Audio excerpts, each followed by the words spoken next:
வெற்றிவேல் முருகனுக்கு அரோகரா, வீரவேல் முருகனுக்கு அரோகரா.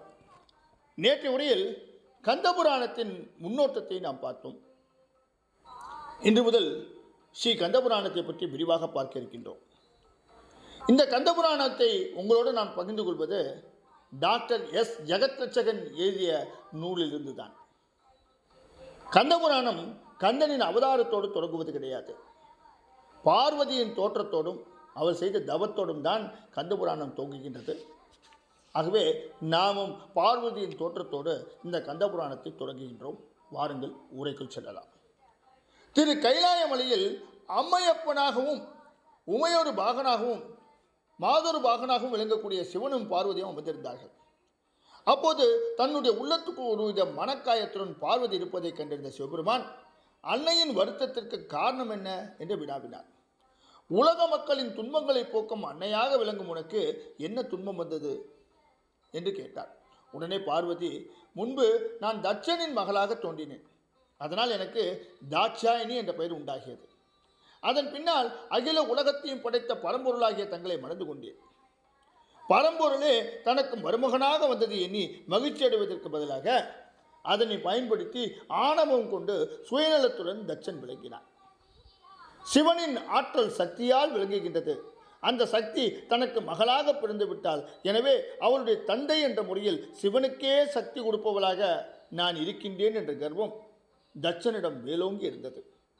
அதனால் அவன் செய்த மிகப்பெரிய வேள்வியில் சிவபெருமானை அழைக்கவில்லை. அவருக்கு அளிக்க வேண்டிய அவிர்வாகத்தையும் கொடுக்கவில்லை. அதன் பின் அந்த யாகத்துக்கு சிவபெருமானின் கட்டளையை மீறி தாட்சாயினி சென்று அந்த யாகம் அழிந்து போகட்டும் என்று சபித்து விட்டார். பின்னர் தட்சன் செய்த சிவ நிந்தனையால் கோபமடைந்த வீரபத்ரன் தட்சனின் யாகத்தை அழித்து விட்டான். அதன் பின்னால் தட்சனும் அழித்து விட்டான். இருப்பினும் தட்சனின் மகளாக பிறந்ததால் தாட்சாயினி என்ற தன்னுடைய பெயர் மட்டும் அழியாமல் இருக்கின்றது. எனவே தட்சனின் மகளாக பிறந்த நினைவை முற்றிலும் மறக்க நான் விரும்புகின்றேன். எனவே என் பெயர் மாற்றத்திற்காக மறுபிறவி எடுப்பதற்காக சிவபெருமானாகிய தாங்கள் அருள் புரிய வேண்டும் என்று வேண்டினார். அன்னையாரின் அந்த வார்த்தையை கேட்டு சிவபெருமான் மகிழ்ச்சி அடைந்தார். தாட்சியாயினி என்றால் சிவன் நிந்தகன் என்றும் பொருள் உண்டு. எனவே சிவன் தேவியாகிய நீ அந்த பெயரை தாங்கி இருக்க வேண்டாம் என்று நினைப்பது ஏற்றுக்கொள்ளக்கூடிய விஷயமே என்று சொன்னார்.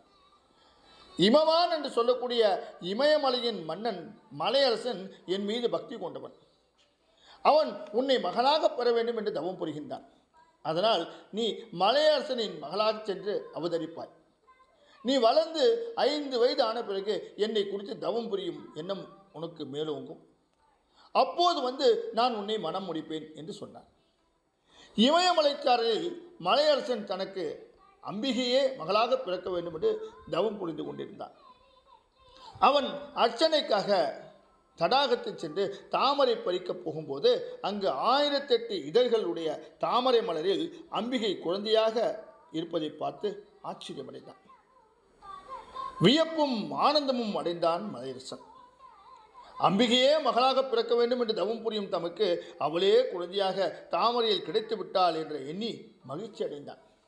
அதன் பின்னால் அந்த குழந்தையை எடுத்து தன்னுடைய மனைவியிடம் கொடுத்தான். அந்த குழந்தையை மலையரசன் மனைவி கையில் வாங்கிய போது அவளுக்கு தாய்மைக்குரிய அறிகுறிகள் அனைத்தும் தோன்றியது. உடனே அவள் குழந்தையை வாரி அணைத்து பார்வதி என்றார். இமயமலையை பர்வதம் என்று சொல்வதுண்டு. பர்வத நாட்டு மன்னன் மகளாக பிறந்ததால் அவளுக்கு பார்வதி என்ற பெயரும், மலையரசன் வளர்த்ததால் அவளுக்கு மலைமகள் என்ற பெயரும் உண்டானது. தெய்வமே குழந்தையாக பெற்ற மலையரசன் மிகவும் மகிழ்ச்சி அடைந்தான். அவளை தெய்வமாக பேணி பாசத்துடன் பக்தியுடனும் வளர்த்தான். பார்வதி வளர்ந்து 5 வயதானவுடன் தன்னுடைய தாயாகிய மேனையிடம் சிவபெருமான் குறித்து தவம் புரிய வேண்டும் என்று வேண்டினார். ஏற்கனவே தவத்தின் பலனாக கிடைத்த மகள் தவம் புரிய அனுமதி கேட்டதும் அதற்கு தாயும் தந்தையும் அனுமதி அளித்தார்கள். அவள் தவம் செய்வதற்கு வேண்டிய அனைத்து ஏற்பாடுகளும் மலையரசனும் மேனையும் செய்து கொடுத்தார்கள்.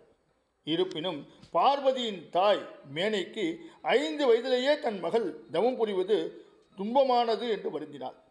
எனவே அவளின் தவத்தை தடுக்கவும் முயற்சி செய்தார்.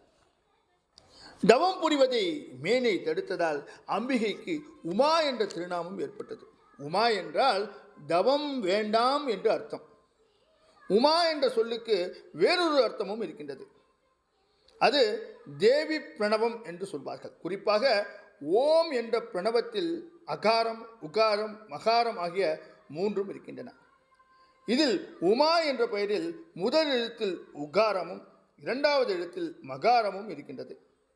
அகாரம் கடைசியாக இருக்கின்றது. எனவே இதனை தேவி பிரணவம் என்றும் சொல்வார்கள்.